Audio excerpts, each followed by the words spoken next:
No one cares about you if you're a man, ever. Everything is conditional. You don't get loved unconditionally. And that's a beautiful thing, because that makes you strive to create your own value as a man. And the problem that men have is we all go from a time when everyone cares about us to a time no one does. Women don't lose it until they're maybe, and they'll be like, oh, what the fuck's going on? Now she understands what it's like to become a 15, 16, 17-year-old man. Because we've gone through the stage. I remember my aunts and uncles, hey, little Tristan, I remember, you know? They all cared about me back then. Then you get to 16, 17, 18, you're out in the cold world, and you're like, no one gives a do they? I can't pay my bills. I have no food. Nobody cares. Yeah, your mother and your father will care a little bit, but you have to care about them. So I'd say the duty of protection is the other way around once you become an adult, and you have to care about yourself. So the best advice I can give to anyone, especially the young men who are 13, 14, 15, who, you know, are sitting in their room playing video games and their mother's still bringing them sandwiches, you know, if she continues to care about you that much and you lean on it, you're going to be a nobody. And if she says, okay, you're 18 now, get out of my house, you're going to be a nobody until you make something of yourself. So the best advice every young man needs to hear is nobody gives a shit about you at all until you make them give a shit.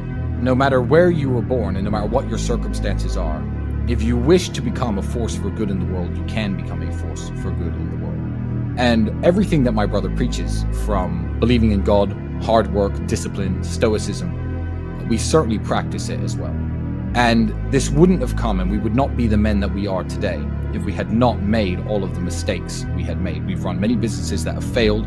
I've made many mistakes in relationships, many mistakes in friendships. I wouldn't be as complete as I am, and I wouldn't understand the world as well as I do if I had never lived my past.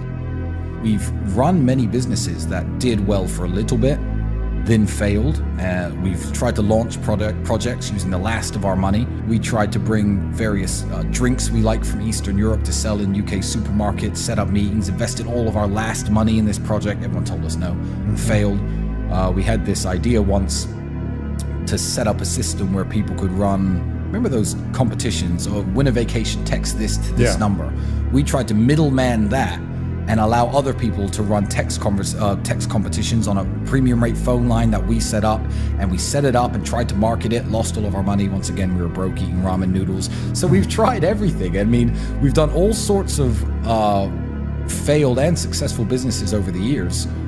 And I think it was just persistence that got us there. A lot of people are going to get, you know, kicked in the nuts and take a fall, and they're going to let it beat them down. You know, Andrew's lost very important kickboxing matches. Did he quit fighting then? Did I quit fighting when I got my ass kicked a couple times? No, you don't. If you're not growing, you're shrinking. Everything is always deteriorating. Forget things day to day if you don't top your knowledge up. It all deteriorates if you don't work on it. So you have to keep that in mind, because any kind of complacency, any kind of laziness, it's going to come back and bite you. Imagine you're on a sailing boat. There's 10 of you. 10 of you are on a sailing boat, miles and miles from any land from the shore. And the boat springs a leak. The boat starts to sink. It does sink. And there's 10 of you in the water, right? You swim and you swim and you swim. Every single one of you thinks, this boat sank. This sucks. I do anything. I do anything for that boat to be back, for that boat not to have sank. And you, and maybe one other dude out of the 10 reach the shore. You get onto that sand, you lay your back on that beach, you look up at the sky and you think, but thank I'm saved. After just a day or a week or 2 weeks, when you're finally back in civilization, you will be so happy that boat sank. Focusing on the event, paddling in that water in the ocean, no matter how long you stay there, dreaming that the boat comes back, is always the wrong way to live. When you've been through the hardship, you have to persevere through it and get through the other end. And that's what separates the wheat from the chaff. That's what separates the milk from the cream. So you can, like my brother said, go through hardship, let it break you, let it destroy you, let yourself fall into some mediocre life that you don't like and you don't love, and you lose your passion and you lose your fire. And that's fine, because that's what's going to happen to most people who go through hard experiences. But you don't want to be that person. You want to be the small percentage, because not everyone listening is going to go through hard shit and make it through. Yeah. You want to be that small percentage that does make it through. In life, there are only winners and losers. There are no participation trophies. There's no, stickers and everyone's invited to have a good time. Life is hard, and everyone in life is actually trying to play the same game. If you're a sportsman, you like racquetball, I've heard, for example. Yeah. there's a small pool of people who play racquetball, and you have to compete within that pool to be the best, and maybe you become the world champion. There's a small pool of people who compete at kickboxing, professional soccer, and the bigger the pool is, the more difficult it is. Well, life is the only game where every single one of us 8.1 billion people is trying to play the exact same game. And the same game is, there's only so much money in the world, there's only so many resources, there's only so much happiness. I'm going to try to provide for my family as best as I can. And whether people say money's not important or is important, everyone's part of this game. So winning is very difficult. I did 6 months in the McDonald's drive-thru. I worked 3 years in a pret-a-manger store in Luton Airport making sandwiches. And it's those jobs, the real selling your time for money hour by hour, that teaches you the value of things. Even now, I jokingly laugh with Andrew when I buy things. I don't know what the numbers are, but I'll calculate, like, how many hours would I have had to work in that job to buy, say, the Bugatti? And it's something crazy like 310 years of constantly working at that sandwich shop. No hours off, no days off. So yeah, so we're talking at like 4 human lifetimes.